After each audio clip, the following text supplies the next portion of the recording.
mag-utos pag umuwi ng bahay. Oo. Iyak na yan.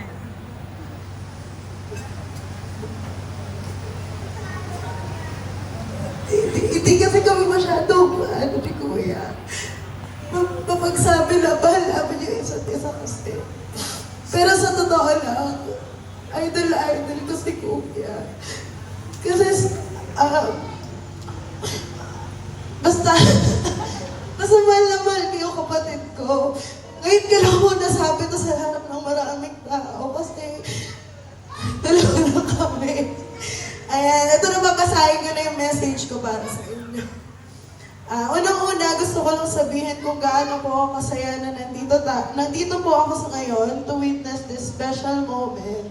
Ang kasal ng kuya ko at syempre ng bago naming ate sa pamilya. Ang bilis ng panahon kasi dati nag-aasaran lang kami ni kuya. Nung maliliit po kami, nag-aagawan ng remote control kasi syempre siya yung kuya, dapat siya yung masunod. Ginagalang ko siya bilang nakakatandang kapatid.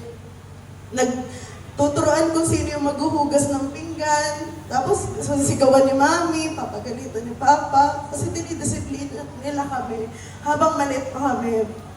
Pero ngayon, kuya, kasal ka na, tumingin ka lang sa akin.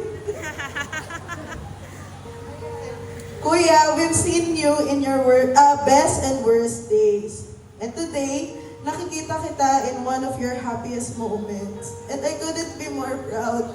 Ever since we were young, nakita ko kung gaano ka kapapagmahal.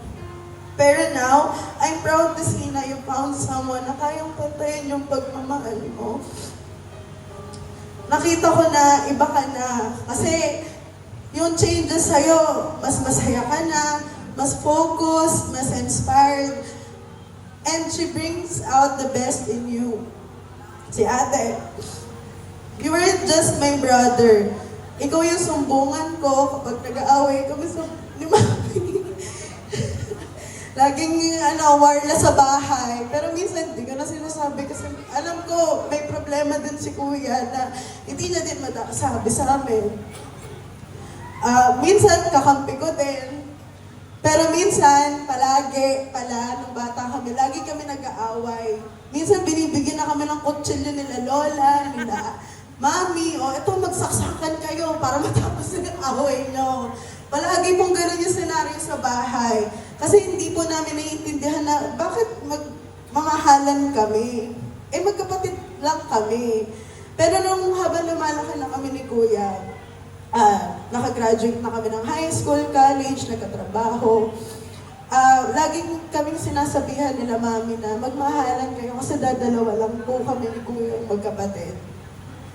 Ayan. So, pero kahit anong mangyari, nandyan ka palagi. Kasi yun yung turo sa atin ni mami at papa na huwag tayo mag-aaway. Kung mag-aaway man tayo, saglit lang, pero magkakabati pa rin. Kuya, ngayong may asawa ka na, may bago ka ng role sa buhay. Hindi na lang ikaw yung kuya or bunso o kapatid. Ikaw na yung magiging partner ni ate para sa lahat. And I know you're ready for it. You may not be perfect, pero kilala ka namin. You love deeply, you care genuinely, and you try your best, and that's more than enough. Tara, English na. Ayan. So, Ate Pat, welcome sa pamilya namin. Yes! Palagi ka naman welcome kahit na umpisa pa lang. Nararamdaman namin talaga, umpisa pa lang, chinichismisan mo na kami.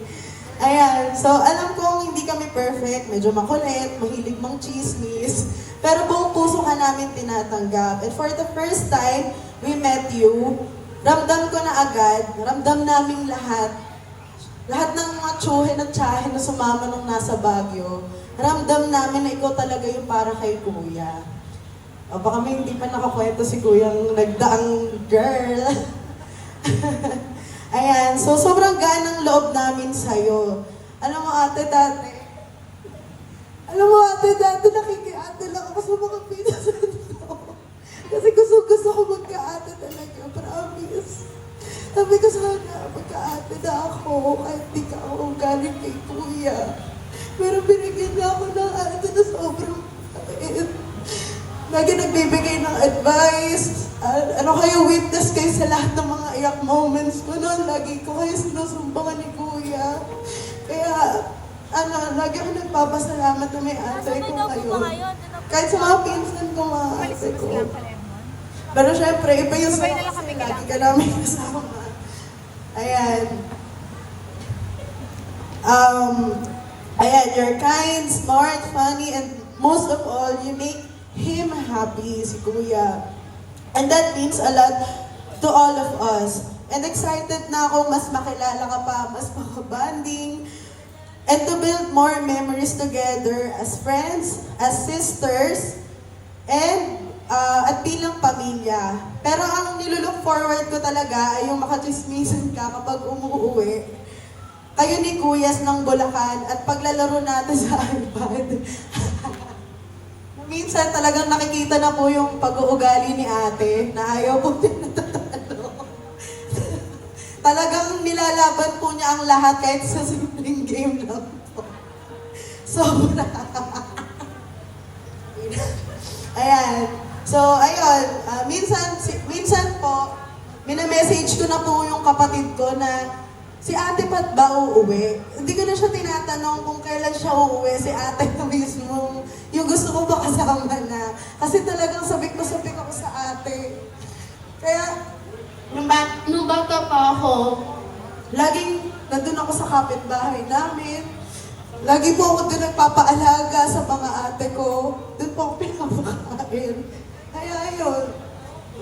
Masayang-masaya po ako na nagka-ate na po ako. And ate, thank you for loving my brother, for taking care of him, for understanding him, and for standing by him.